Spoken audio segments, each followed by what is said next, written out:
Hello everyone, Ramsey here with Temecula Auto Repair and Transmission in the heart of Temecula. Here today to talk about classic cars. The definition of a classic car is going to vary and run the gamut depending on who you're speaking to. Mostly what we hear out there is anything older than 25 years is considered a classic car.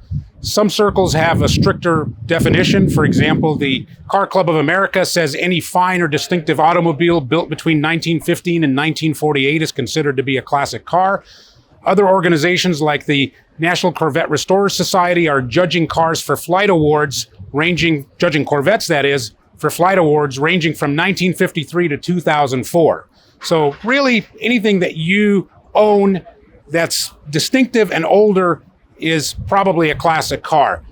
There are a lot of newer cars, in fact, current models that some markets and some people consider to be a classic car or collectible based on how they think that car is going to fare in the future as to becoming a classic or collectible car. But from a mechanical perspective or from our shop's perspective, we view classic cars as ones that are non-computerized, have more mechanical devices or systems in them than they do computers and electronics. Regarding special care for classic cars and older cars, some of the things to watch out for are the types of gasolines you put in there. Some people actually prefer to put leaded gas in their cars, which is very scarce. You won't find it anywhere other than maybe at an airport or some remote locations. Racetracks might have gasoline that has lead in it. Some people actually go out of their way to seek those things. A lot of our customers have their classic cars sitting for quite a while, so we recommend an oil in the engine that contains zinc so as to preserve the engine with not running it so often. Some of the common problems we see in our customers' classic cars are deterioration of materials. Car's been sitting for a long time, things like rubber components, whether it be the rubber seals on the windows or even more importantly, rubber seals in the engine and gaskets tend to deteriorate and dry up over time, producing oil leaks. Those are really, really finicky to get corrected, and a lot of times oil leaks on these vehicles are stubborn, especially if there's a whole lot of gaskets in the engine and seals that have deteriorated. Also, metal components start to rust. We see rusty brakes, rusty water pumps, things of that nature after a car's been sitting for quite some time being an older classic vehicle. Challenges we face with repairing classic cars sometimes is parts availability. If it's a rarer model car, a lot of the more popular classic cars, Chevys, GM products, Fords, and that sort of thing, especially Mustangs and Corvettes, do have an abundance of parts available, whether they be original equipment or good reproduction parts for General Motors. So it just depends on the vehicle itself, but more rare cars like an older Mercedes-Benz, we do have to spend a little more time finding parts for them.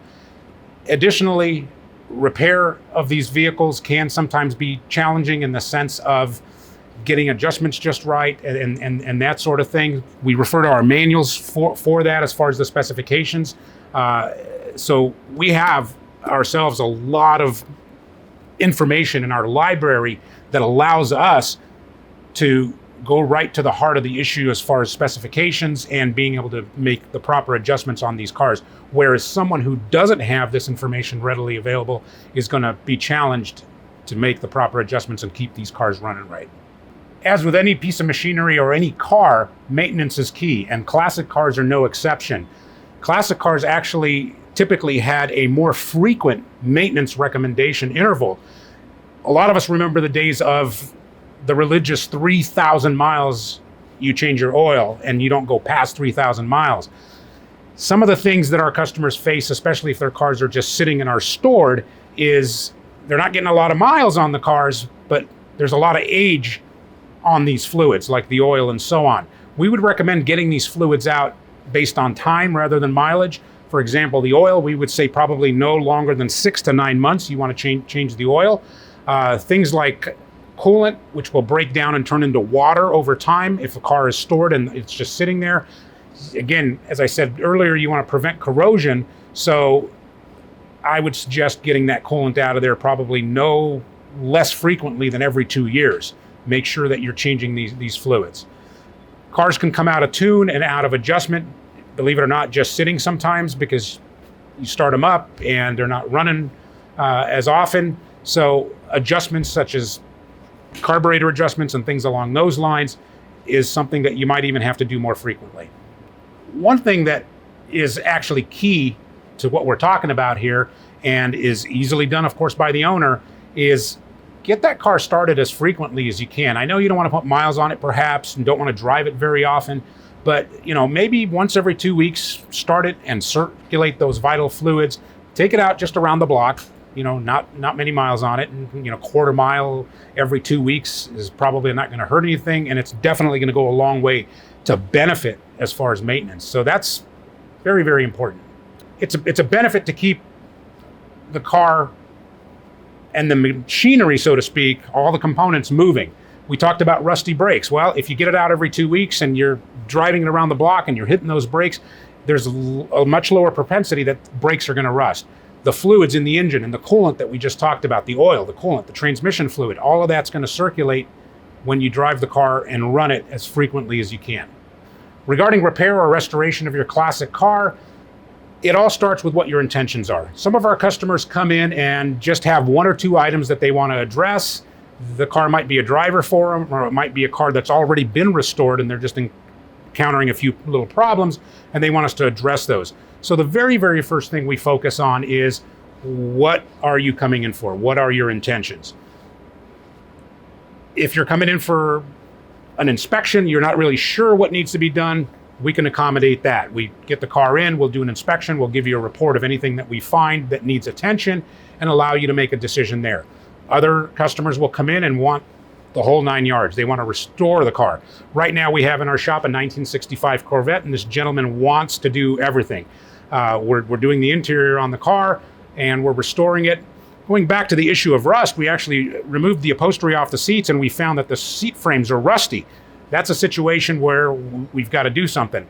We try to always preserve the originality of the car, so in this instance it was most prudent to just restore those seat frames. We got rid of the rust, we repainted the seat frames, and now we're in the process of putting new seat cushions and vinyl upholstery on those seats.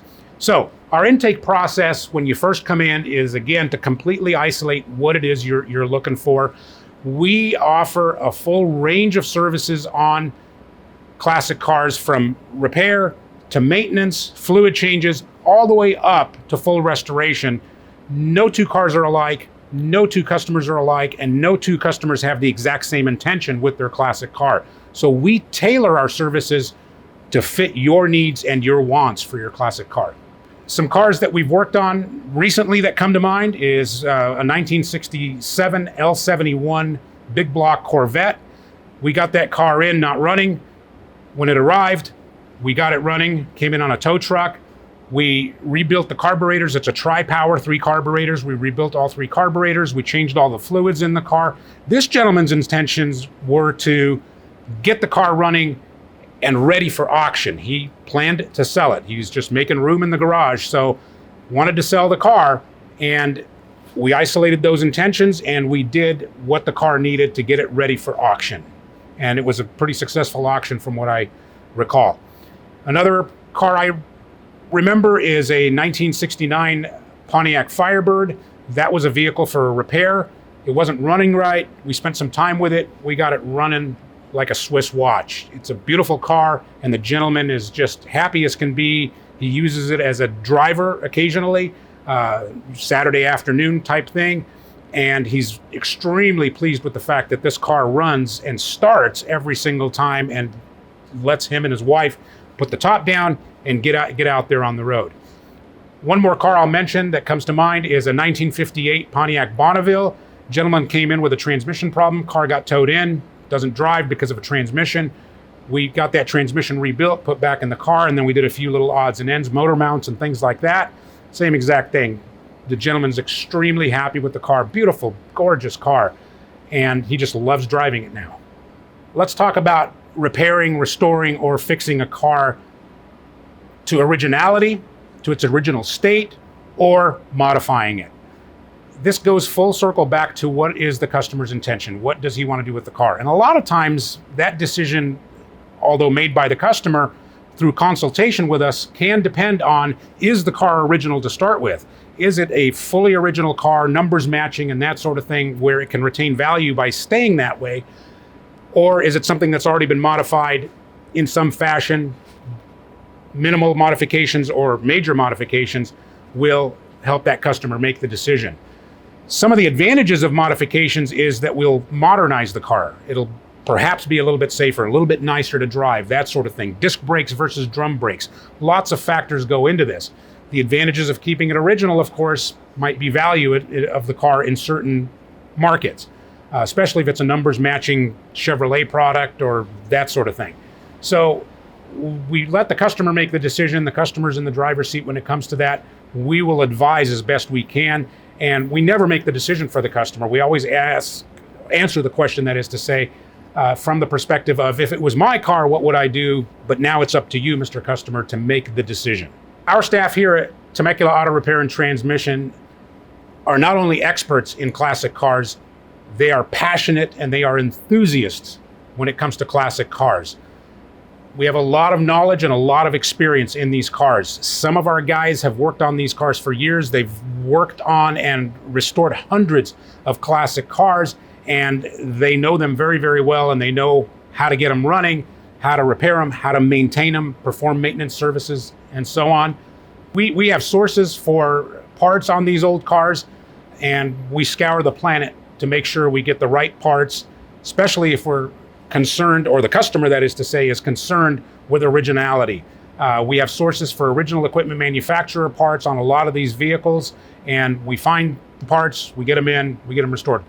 A big part of an advantage that we have here is also information. While our guys are very experienced and have the know-how to do the work on these cars, we need to know the specifications. So I brought out of our library some samples of manuals. This is a 1968 service manual for Chevrolet, full of specifications and procedures and so on that are very, very helpful to our guys. Here's a National Corvette Restorers Society judging manual. This book is chock full of numbers and specifications as to the originality of Corvettes, and we have the ones for all models and years of Corvettes, judging manual, as well as a Corvette originality guide.